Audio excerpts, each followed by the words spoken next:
Good morning.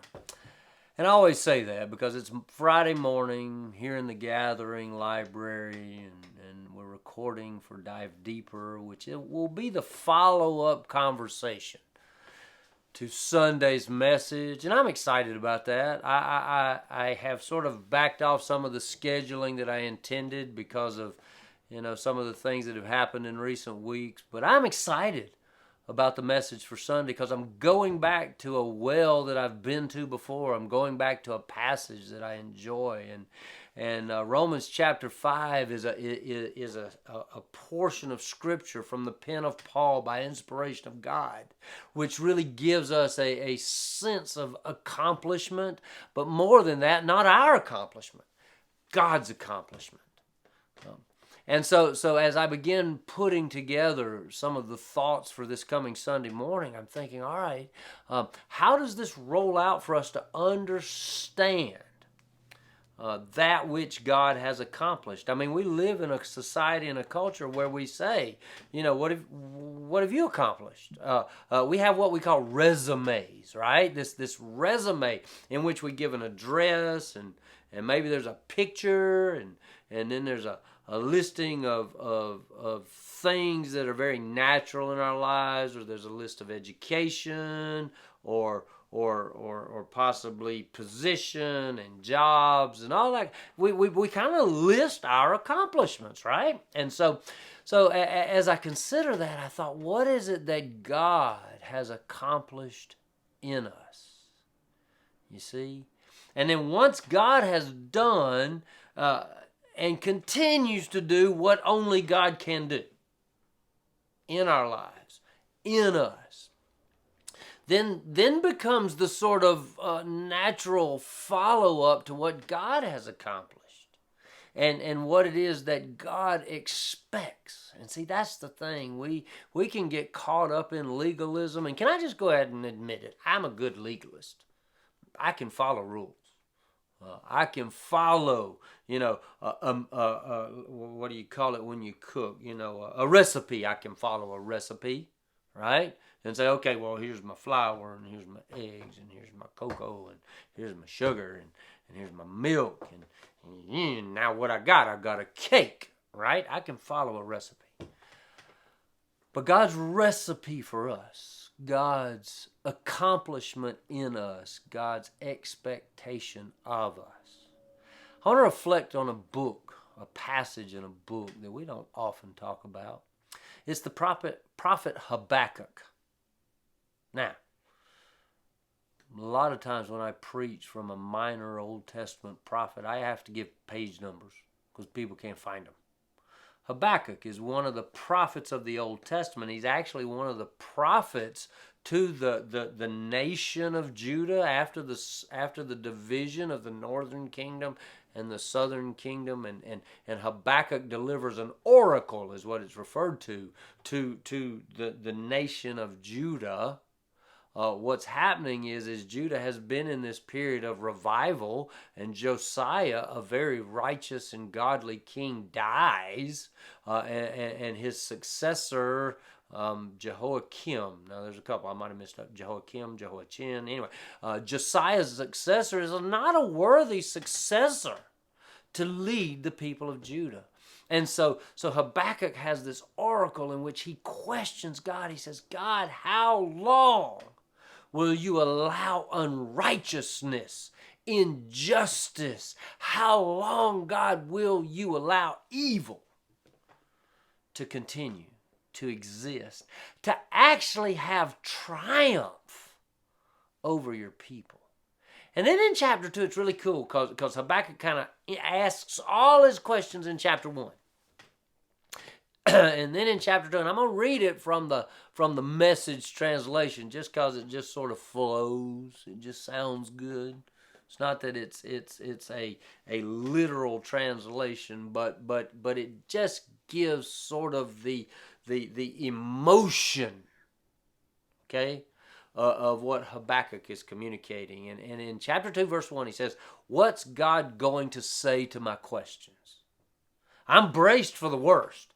I mean, think about it. Habakkuk has kind of said, all right, God, answer my question. And Habakkuk come back and says, okay, I'm braced for the worst. I'm sure I don't understand God's position.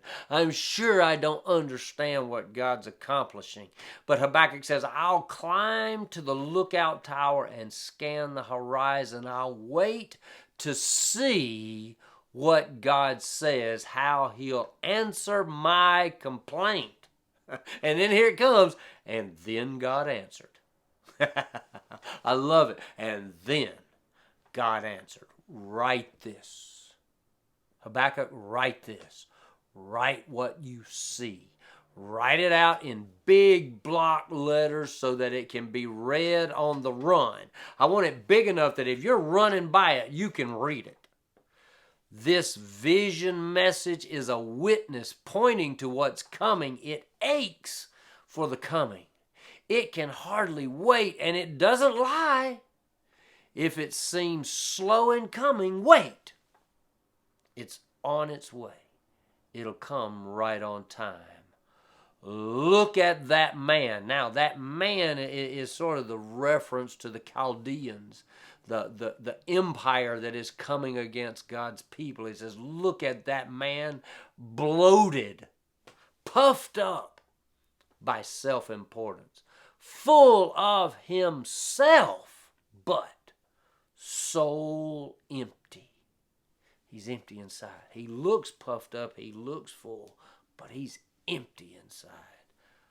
But the person in right standing before God through loyal and steady believing, that's our faith. You see? That's what God has accomplished in us. That is our justification, our redemption, our regeneration. God has done that in you. It says, but the person in right standing before God through loyal and steady believing is fully alive. And the way the Message translation puts it, is really alive. The person in right standing before God through loyal and steady believing, through that unwavering faith, is fully alive. Really alive. Has your faith been challenged in recent days? What has challenged your faith? This is for the dive deeper. These are questions that we want to consider. What kind of things challenge your faith? Is it circumstances? Is it news reports? Is it political environment? Is it your emotions? Is it any of those things that are sort of outside of us, superficial in a way? Those things that are beyond our control sometimes? You see? What challenges your faith? And then answer this question, why?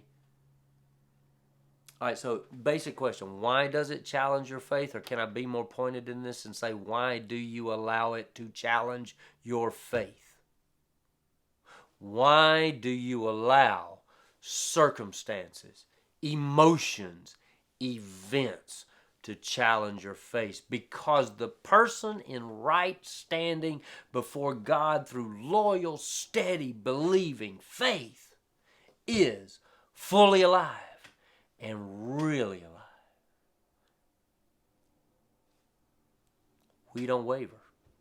We are not tossed about by every wind of doctrine or every societal, cultural event. We walk steadfastly in what God has accomplished in us. We believe it. We live it.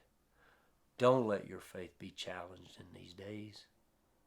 Don't let your walk with Jesus falter. Keep your eyes on Him. He authored your faith, and He has finished the work in you. Now let's live it. Have a blessed day.